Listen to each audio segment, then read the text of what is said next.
Does it feel like there's been a lot of issues with ro-ro vessels lately? Well, there has. Since 2002, there's been at least 18 major incidents involving pure car truck carriers, starting with collision and sinking of the Tricolor in the English Channel, all the way to the most recent fire on board the Fremantle Highway. So why do these ships get into so much serious trouble? Well, a lot of it has to do with how the ships are constructed. Because the cargo is primarily vehicles and is meant to drive on and off the ship, having large open spaces where you can park that cargo very tightly is a desirable attribute. Container ships have multiple holds. Typically every 2 stacks is a separate hold. So if one of those floods, there's still a lot of unflooded ship around it. In the case of a pure car truck carrier, they have potentially 14 plus decks that are all open, and should the hull get holed, then there's a lot of space for water to flow in. If we look at the general arrangement drawing here of the Cougar Ace, which several years ago had an issue ballasting while crossing the Pacific loaded with Mazdas, and ended up at a severe list for a number of months before the ship was safely righted, also resulting in the death of one of the salvors who was on board to do some modeling. This ship is 14 decks, and once you're on a deck, there's nothing to stop water from flowing anywhere on the deck. So stability can be really easily compromised should you have a situation of water ingress. At least 2 of the 18 ships were lost due to collision. The Tricolor was hit broadside by a container ship, and that ship rolled over onto its side in the English Channel just below the surface and needed to be cut up and removed. Vessels like the Cougar Ace was probably the first and most famous, but there have been other vessels that have had stability issues and taken on severe lists, even though the ships were okay. Great care had to be taken to right them, otherwise the ship could be lost. Probably one of the most famous cases of severe stability issue going badly is the case of the Golden Ray, which when departing Brunswick, Georgia's Autoport, ended up on its side on the bottom. That ship had to be cut up and removed by salvors. Fires on board these ships, like I've mentioned in at least 2 videos this month, spread quickly through tightly packed cargo in confined spaces, and because the decks run the full length of the ship, the fire has the ability to spread through direct flame contact, but also by heating up the metal decks, it's able to spread vertically and below. The number of serious fires on ro-ro vessels in the last 20 years is 1, 2, 3, 4, 5, 6, 7, 8. Probably 10 of these 18 incidents were fires. And some of these fires have breached the hull, and owing to the large open decks and the ability for flooding to occur with nothing to stop it, several of these have sunk. The Grande America caught fire and sunk.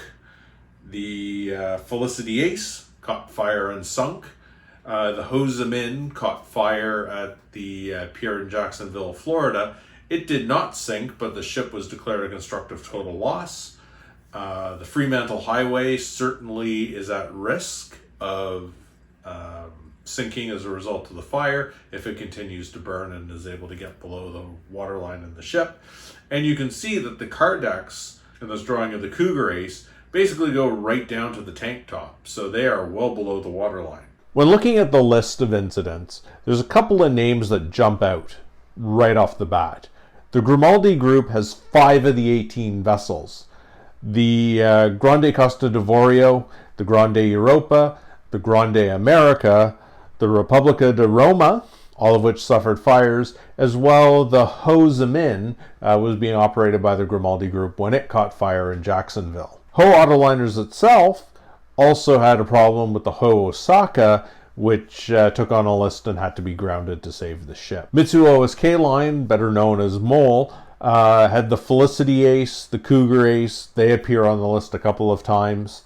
But noticeably absent is the Wallenius Wilhelmsen group out of Norway. And I think that's interesting. Out of this 18 list of serious incidents, the Grimaldi group makes up 5, but Wilhelmsen has none. They haven't had a single fire, they haven't had a single stability issue, and I think that says something about how they operate their ships, train their crews, and equip them to deal with emergencies. Because certainly any ship can suffer a cargo fire. That's not necessarily the fault of the cargo carrier in a lot of cases.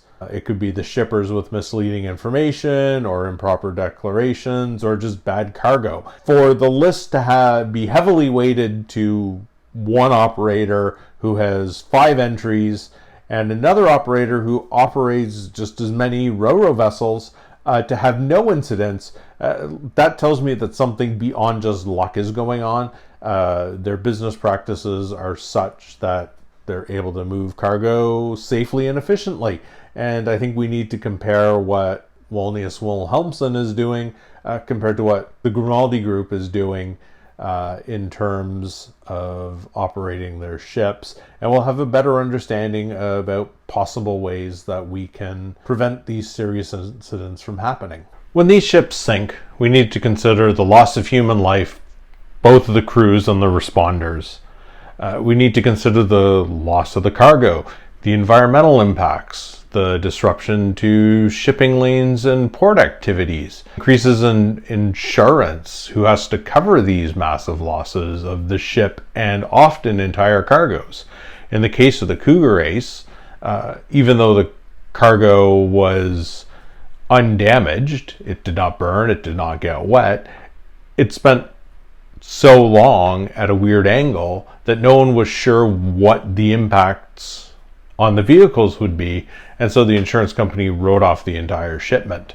These incidents are clearly preventable or largely avoidable based on what we see from Wilhelmsen, where they don't seem to have any problems, compared to Grimaldi, who seems to have 1/3 of the problems. This is solvable. Hey, if you like this video, subscribe to the channel, hit the bell to be notified of future videos. If you have any questions, ideas for future videos, leave a comment below.